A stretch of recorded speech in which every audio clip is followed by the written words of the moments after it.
다 함께 나눌 말씀의 제목은 상실한 마음으로 사는 것. 상실한 마음으로 사는 것. 부제를 붙인다면 무가치한 생각으로 사는 자라는 그 부제를 붙일 수 있습니다. 사람은 살아가는 데 있어서 매우 중요한 것과 가장 중요한 것들을 속에서 살아갑니다. 그런데 안타깝게도 사람들은 매우 중요한 것들을 붙잡고 가장 중요한 것을 모르는 채 아예 생각 밖에 두고 살아가는 경우가 허다합니다.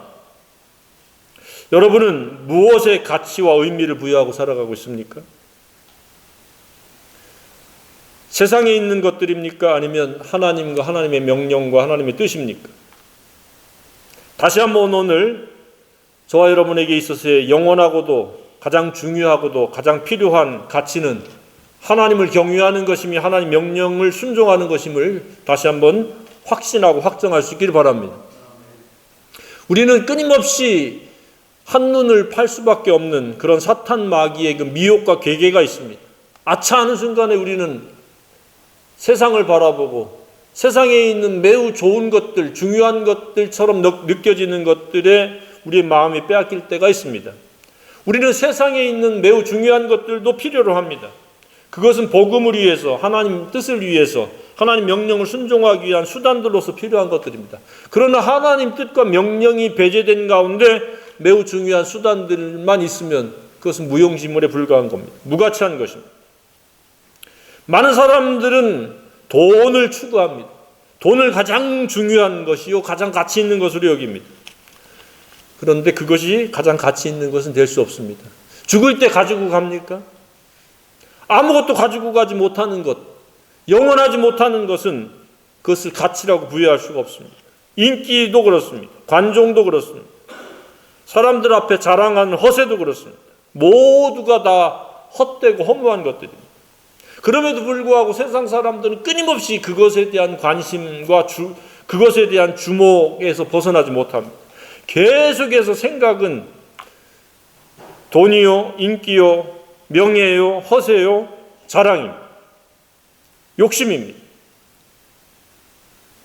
그래서 결국은 아무것도 가지고 가지 못하는 무가치한 것들과 접촉만 부단하게 이루어지다가 생을 마감하는 그런 경우를 보게 됩니다. 우리는 그런 것들에 의해 가지고 우리의 삶이 지배받거나 그런 것들을 추구하는 까닭에 우리가 시간을 사용하고 물질을 사용하고 재능을 허비할 수는 없다는 사실입니다. 오직 복음을 위해서 우리의 수고가, 우리의 노력이, 우리의 열심이 반영되어져야 되고 그것을 위해서 사용되어져야 된다고 믿습니다. 그래서 우리가 매 순간 복음을 전할 수는 없습니다. 우리가 해야 될 일도 해야 됩니다. 사회적인 그러한 역할도 있기 때문에 또 가정에서의 역할도 있고 여러 가지 그 역할을 하다가 보면 항상은 복음을 전할 수는 없어도 항상 복음에 의해서 모든 것들이 진행될 수 있는 인식체계, 사고체계를 가져야 됩니다. 그리고 순간순간 성령을 의뢰하면서 복음을 전할 수 있는 기회를 포착하고 복음을 전할 수 있는 저와 여러분이기를 원합니다. 그랬을 때 그 생애를 하나님이 함께 하시고 동행해 주시고 우리가 원하는 모든 필요보다도 넘치도록 채워주시리라고 믿습니다. 성경에서도 하나님이 함께 하신다라고 하신 말씀은 우리가 모든 족속으로 제자를 삼아서 나아갈 때 하나님이 세상 끝날까지 우리와 함께 하신다고 말씀하셨습니다. 먼저 하나님의 나라와 하나님의 의를 구할 때에 모든 것을 더하신다고 말씀하셨지 내 뜻 내 생각 매우 중요한 것들을 추구하는 것에 우리가 올인하게 되면 하나님은 그래 네가 원하는 대로 한번 가봐라 어떻게 되는가 라고 침묵하실 수밖에 없습니다. 그냥 침묵하시게 되면 그 결과는 죄와 사망일 수밖에 없습니다. 매우 중요한 것들의 대부분 무가치한 것이요 그릇된 것이요 악한 것이 대부분입니다. 예수님의 제자요 하나님의 자녀는 우리는 세속적 가치와 세속적 가치에 물들 수가 없습니다. 그런 것들은 절대적인 수단이지 그것이 목적이 될 수는 없습니다. 오직 하나님과 하나님의 명령, 복음이 유일하고도 영원한 저와 여러분의 가치이기를 원합니다. 그런데 오늘 본문에 보니까 28절에 뭐라고 말씀하고 있습니까? 다시 말해 하나님을 알 가치가 있다고 생각하지 않기 때문에 하나님은 그들에게 무가치한 생각, 개역개정에는 상실한 마음이라고 이렇게 번역되어 있는데 무가치한 생각을 하도록 내버려 두셨고 그들이 부적절한 행동을 일삼게 하셨습니다. 그러니까 무가치한 생각과 부적절한 생각은 동전의 양면과 같다 그 이야기입니다. 왜 그들은 매우 중요해 보이는 것들에 연연하고 그것을 전부로 삼는가? 무가치한 생각 체계를 가지고 있기 때문에 그렇다는 이야기입니다. 그러니 행동도 올바르지 못하다는 이야기입니다. 무가치한 생각으로 헛되고 허무하게 끝나는 것일 뿐만 아니라 과정 자체도 부적절한 행동으로 일관된다는 이야기입니다. 저와 여러분은 가치 있는 생각을 가지고 올바른 행동을 일삼는 그런 생애가 되기를 소망합니다. 하나님을 알지 못하면 이와 같이 무가치한 생각 체계를 이룰 수밖에 없습니다. 대표적인 사례가 누가 떠오릅니까? 엘리의 제사장의 아들인 홈리와 비느하스가 그랬죠. 그들은 성경에 뭐라고 되어 있습니까? 엘리의 아들들은 행실이 나빠 여호와를 알지 못하더라. 하나님을 알지 못하니까 생각이 나쁘고 행실도 나쁘다는 이야기입니다. 하나님을 알아가고 하나님을 닮아가고 하나님을 배워갈 수 있기를 소망합니다. 그래야 우리는 우리의 생각 체계가 무가치한 상실한 마음을 갖지 않습니다. 잘못된 삶을 영위하지 않습니다. 하나님이 기뻐하시는 옳고 바른 삶, 좋고 아름다운 삶을 살아낼 수 있으리라고 생각이 되어집니다. 자, 그러면 오늘 본문의 말씀은 누가 무엇 때문에 어떻게 잘못된 삶을 살게 된다고 이야기하는 겁니까? 그 첫 번째는 하나님을 알지 못하는 자, 또는 하나님을 알려고 하지 않는 자, 그러니까 하나님에 대해서 무지한 자, 하나님에 대해서 무관심하는 자들은 이와 같이 두 가지 큰 문제를 가지고 살아간다는 이야기입니다. 그게 뭐냐? 무가치한 생각 체계요. 다른 번역으로 이야기하면 상실한 마음을 가지고 살아간다는 이야기입니다. 엘리의 두 아들처럼 살아갈 수밖에 없다는 이야기입니다. 그래서 그들은 하나님을 알지 못하는 채로 사역에 투입된 겁니다. 오늘날 목회를 하는 거예요. 물론 특별한 과거의 일을 갖다가 일반화할 수는 없는데 어디선가 누군가는 이와 같은 일이 또 재현될 수 있다는 사실입니다. 하나님을 알지 못하는데 하나님의 일을 하는 거예요. 복음을 알지 못하는데 복음 사역을 하겠다고 나선 사람도 혹 있을 수 있다는 사실입니다. 중요한 것은 하나님을 알아야 된다는 사실입니다. 하나님을 아는 마음이 무가치한 생각체계가 아닌 가치 있는 생각체계가 되어진다는 사실입니다. 저와 여러분의 생각체계는 가치 있는 생각체계이기를 원합니다. 우리는 무가치한 생각, 잘못된 행실 속에서 살아가는 사람들의 그 틈바구니 속에서 살아간다고 해도 과언이 아닙니다. 그래서 우리가 그들에게 포섭되듯이 그들에게 물들어가지 않으려면 우리는 하나님을 알 뿐만 아니라 하나님과 지속적으로 충성스럽게 신실하게 동행할 수 있는 그런 생애가 되어야 한다고 생각이 되어집니다. 그렇지 않으면 정도의 차이지 그들과 다를 바가 없는 생각체계와 행실을 하게 된다는 사실입니다. 그러면서 툭하면 권리만을 앞세워서 예수님이 나 때문에 죽으셨기 때문에 나는 괜찮아라고 하는 그러한 이중적인 삶을 우리가 살 수도 있다는 사실입니다. 엘리의 자손들의 죄가 얼마나 컸어요? 성경에 보니까 심히 컸다고 그렇게 표현되고 있습니다. 그들이 여호와의 제사를 멸시했다고 말씀하고 있습니다.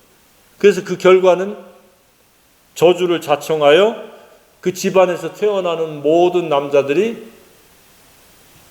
단명하게 됩니다.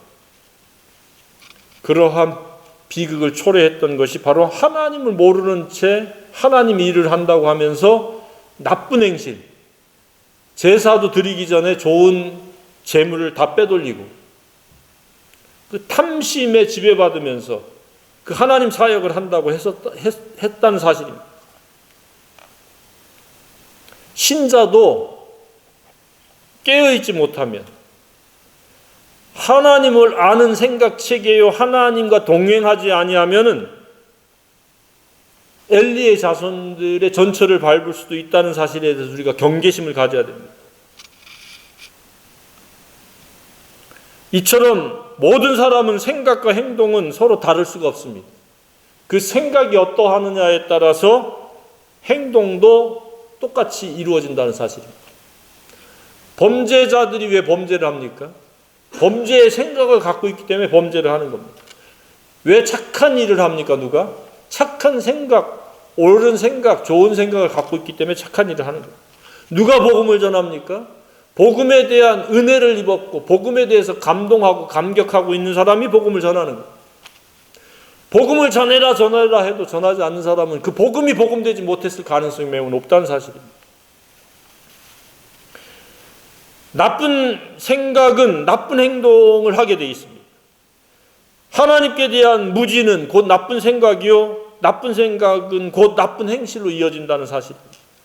반사회적인 사람도 그렇고 온갖 크고 작은 범죄를 저지르는 사람도 마찬가지고, 증오심에 가득 찬 채로 살아가는 사람도 마찬가지고, 성적이든 도덕적이든 부도덕한 사람도 마찬가지고, 이 사람 저 사람과 불화하고 갈등을 초래하는 사람도 마찬가지고, 이기적이고 자기중심적인 생각으로 살아가는 사람도 마찬가지로 그 생각 체계가 진리와 불일치하는, 진리가 결핍되어 있는 그런 생각 체계로 살아가고 있다는 사실입니다.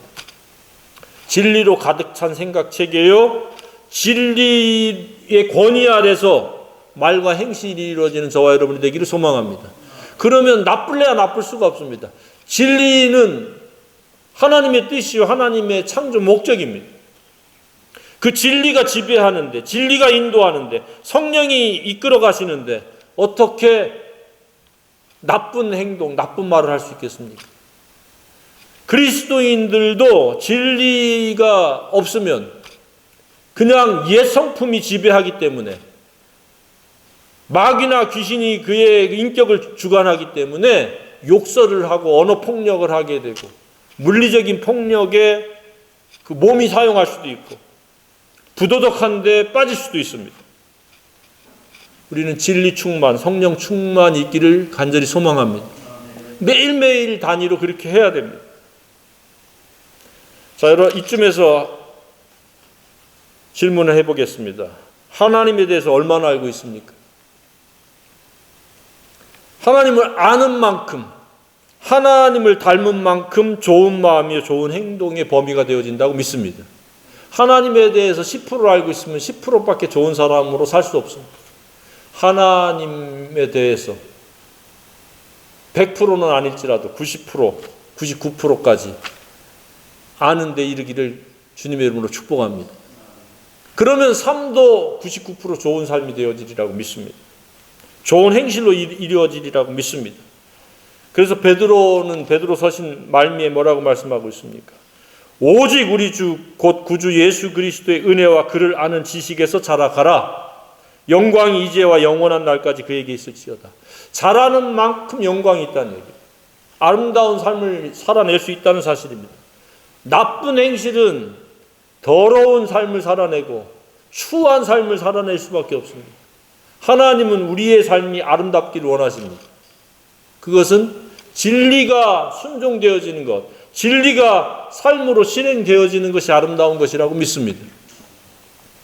한마디로 복음으로 살아가는 겁니다. 예수님이 이타적으로 그렇게 죽으실 필요가 없는 의인이시고 완전하신 하나님이신데 죄인으로 입으시고 십자가에 죽으셨듯이 희생적이요, 이타적이요, 대접하는 것이요, 섬기는 것이요, 돌보는 것이고 베푸는 그러한 이타적인 삶을 살아내는 게 아름다운 것이라고 믿습니다. 내중심적이고 욕심적인 삶은 아름다울 수가 없습니다. 탐심에 눈이 멀게 되고 상대의 아픔과 상대의 그 손해를 끼치는 것은 아랑곳하지 않고 오직 내 욕심만 채우겠다고 하는 삶은 사람들에게 굉장히 그 불편한 마음을 줄 뿐만 아니라 악하고 더러운 삶으로 전락할 수 있다는 사실입니다. 우리는 선하고 의로운 삶을 살아내야 된다고 믿습니다. 이처럼 하나님께 대한 무지는 무지로 끝나지 않습니다. 끔찍한 과정과 결과를 초래한다는 사실입니다. 성경에 지금 말씀하신 이 상실이란 무엇입니까? 잃어버렸다는 얘기입니다. 가치 있는 그런 생각체계에서 무가치한 생각체계로 전락한, 그게 상실이라는 겁니다. 그게 타락이라는 이야기입니다.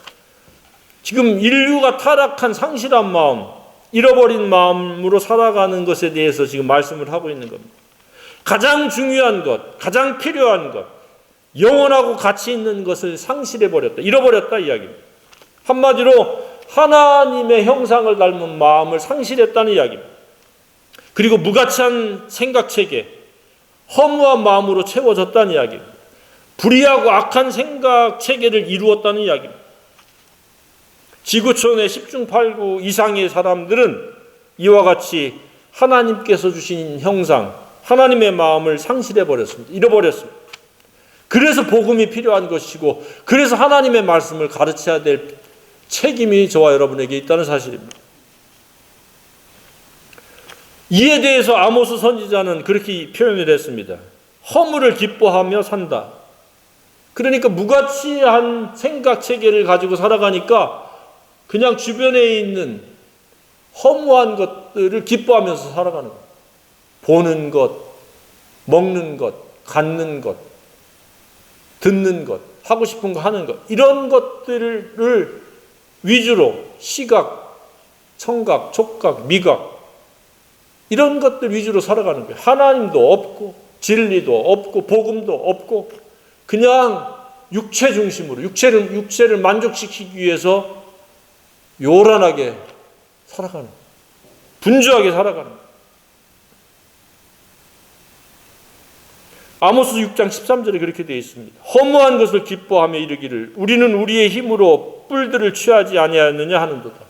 자기 자랑거리를 획득하지 않았느냐. 허무한 것을 기뻐하면서 그런 허무를 기뻐하니까 삶의 목적이 자랑입니다. 저와 여러분의 삶은 허무한 것이 아니라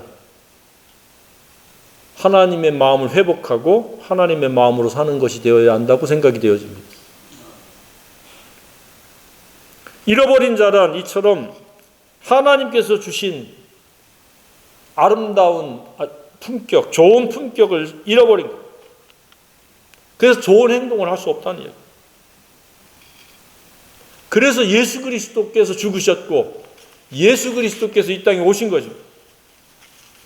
그래서 예수님을 믿어야 되고 그 십자가를 지고 예수님을 닮아야 되는 겁니다. 그래서 하나님 말씀을 우리에게 기록으로 주신 겁니다. 하나님 말씀이 우리에게 교훈이 되어야 됩니다. 그리고 하나님 말씀대로 우리가 생각체계를 이루며 행실을 하고 있는지를 날마다 살펴야 되고 자기 점검을 해야 되고 자기 관리를 해야 됩니다. 이게 영성관리요, 이게 거룩과 경건에 이르는 삶입니다. 하나님이 찾으시는 대상자들은 바로 거룩한 사람들입니다. 예수만 믿고 그냥 나 몰라라 하는 사람들은 잘못된 믿음이에요. 그래서 구원이란 상실한 마음의 회복입니다. 예수의 마음을 갖는 것이요, 하나님 우리에게 주신 하나님 형상을 닮은 그 형상을 회복하는 것입니다. 그것은 오직 예수로만 된다는 것을 우리는 알아야 됩니다. 다른 길이 없습니다. 내가 곧 유일한 길이요, 유일한 진리요, 유일한 생명이라고 말씀하신 이유가 바로 그겁니다. 영접을 해야 되고 예수님을 믿어야 됩니다. 그것은 바로 하나님의 그 사랑이 나타나신 것이요, 십자가의 죽으심과 부활입니다. 예수님을 믿었습니까? 그러면 상실한 마음의 회복입니다. 그런데 회복은 단회적으로 영원히 이루어지지만 계속해서 진리로 관리하지 않으면 금방 옛사람이 왕노릇하는 겁니다. 화단을 가꿀 때에 풀을 뽑지 않으면 잡초가 완전히 뒤덮듯이 우리의 마음은 악한 본성이 뒤덮어서 예수를 믿는다고 하지만은 삶의 내용은, 삶에 표출되어지는 것은 악한 행실, 불법입니다. 불법은 하나님 영광을 가리고 하나님을 슬프게 하고 하나님을 근심시키는 삶의 행태입니다. 우리는 하나님을 기쁘시게 하는, 또한 하나님께 영광 돌리는 그런 생애가 되어야 한다고 믿습니다.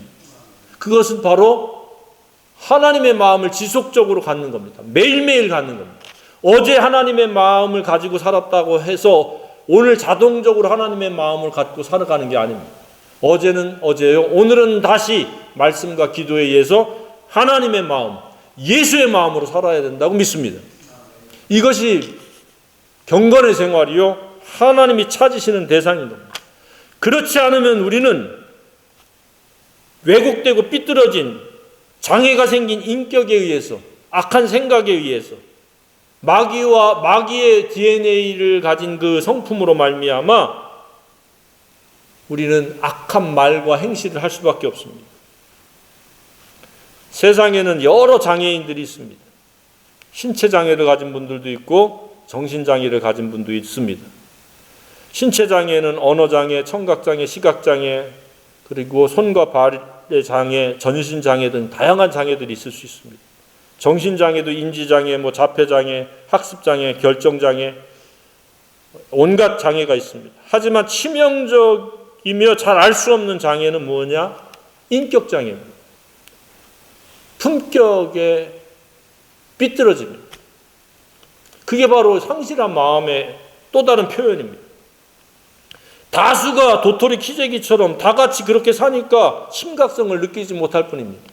그러나 하나님의 말씀을 들여다보면 우리가 얼마나 심각한 문제적인 존재인지를 깨닫게 됩니다. 만물보다 심히 거짓되고 부패한 존재예요. 속에 속고 사람의 마음에서 나오는 것은 악한 생각, 악한 존재들입니다. 그래서 예수 그리스도께 나아온 자들은 치유와 회복을 꾀하고 구원을 받지만 그렇지 않은 사람들은 계속해서 왜곡되고 삐뚤어진 인격장애를 가지고 살아가는 겁니다. 좋을 때는 좋은데 서로 끼리끼리 만나서 서로 아삼육이 되어지면 괜찮은데 그렇지 않은 사람들끼리 만나면 충돌이 일어납니다. 서로 모가 난 기지끼리 부딪혀버리면 소리가 나고 서로 아픔을 느끼게 되는 거예요. 우리는 스펀지와 같은 물과 같은 존재로서 상처를 낼래야 낼 수 없는 그런 진리적 인격을 가지고 회복된 인격을 가지고 살기를 간절히 소망합니다. 활을 쏜다고 상처가 납니까? 물에다? 칼로 난도질한다고 물이 베어집니까? 진리의 생수가 그 배에서 나오기 때문에 누구도 우리에게 상처를 줄래야 줄 수 없는 그런 품격의 사람, 예수의 마음으로 살 수 있기를 간절히 소망합니다. 그렇지 못하면 나도 누군가에게 상처를 주고 누군가가 나에게 상처를 줄 수 있습니다. 상처를 주지 말아야 되고 상처를 받지 않는 것이 아버지의 뜻인 줄로 믿습니다. 겉으로 보기에는 어마어마한 나의 인격을 모독하는 것 같고 나를 갖다 끌어내리려고 하는 것 같지만 내가 예수의 마음을 품으면 저들이 하는 짓을 저들이 모른다라고 하는 그런 용서의 마음, 온유의 마음으로 대함으로 말미암아 전혀 그들의 의도에 말려들지 않으리라고 생각이 되어집니다. 그러나 모관한 성품 그대로 옛본성이 발동을 해서 왕노릇하게 되면 사소한 것에도 분노하게 되고 증오하게 되고 불평을 쏟아내게 되고 갈등을 야기시키는 그런 연약한 삶을 살아갈 수밖에 없습니다. 그러면 어찌 그리스도인으로서 천국이 그 마음속에 이루어질 수 있겠습니까? 예수의 마음을 상실한 마음이 아닌 가치 있는 마음, 가치 있는 마음은 예수의 마음이요 하나님이 태초에 창조하시고 하나님의 마음을 우리에게 주신 그 마음이라고 믿습니다. 그것은 진리의 마음이요 영의 생각이요 그것이 하나님의 법에 굴복되어지는 마음이라고 믿습니다. 그런 마음이 저와 여러분에게 있기를 간절히 소망합니다. 그렇지 아니하면 어떤 삶을 살아간다고 돼 있습니까? 무려 21가지의 그릇된 행실이 나타난다고 그랬습니다. 온갖 부정한 것, 탐욕, 수다를 떠는 것, 중상모략하는 것, 무례한 것, 거만한 것, 자랑하는 것, 악한 음모를 꾀하는 것, 부모에게 불순종하는 것, 어리석은 것, 믿음이 없는 것, 부정한 것, 무자비한 것. 문제는 이런 무가치하고 악한 것이 한 덩어리인데 그들은 다수가 그렇게 행하니까 뭐라고 얘기해요? 옳다, 문제가 없다라고 떠들어대는 겁니다. 군중심리에 의해서. 그릇된 것은 그릇된 것인데 그릇된 것은 그릇된 것이라고 하지 않는 거예요. 지구촌 모든 사람들이 다 대등소이하니까 그렇습니다. 그런데 하나님 말씀으로 보면 심각한 인격장애예요. 악한 성품이라는 것을 우리가 깨달을 수 있습니다. 우리를 이런 악한 성품에서, 고약한 나쁜 성품에서 예수 그리스도의 십자가의 죽으심과 부활을 통해서 우리를 건져주신 그 놀라운 은혜를 우리는 감사해야 될 줄로 믿습니다. 그리고 그 감사에만 머무는 것이 아니라 계속해서 이 말씀을 접촉함으로 말미암아 나의 모관한 기질들, 온유하지 못한 기질들, 긍휼이 없는 마음, 무자비한 마음들을 다 파쇄시키고 분쇄시켜서 예수의 온전한 마음, 누구하고도 화평함으로 말미암아 하나님의 자녀라 일컬음을 받을 수 있는, 어떤 핍박이 와도 반응할 수 있는, 무반응하거나 그리스도의 마음으로 반응함으로 말미암아 상처를 받지 않는 그러한 생애를 살아내야 된다고 믿습니다. 그럴 때 하나님이 기뻐하시고 영광 받으시리라고 믿습니다. 저와 여러분의 생애가 상실한 마음이 아닌, 무가치한 생각이 아닌 가치 있는 생각체계, 진리의 생각체계로 살아감으로 그렇게 되어지기를 간절히 소망합니다.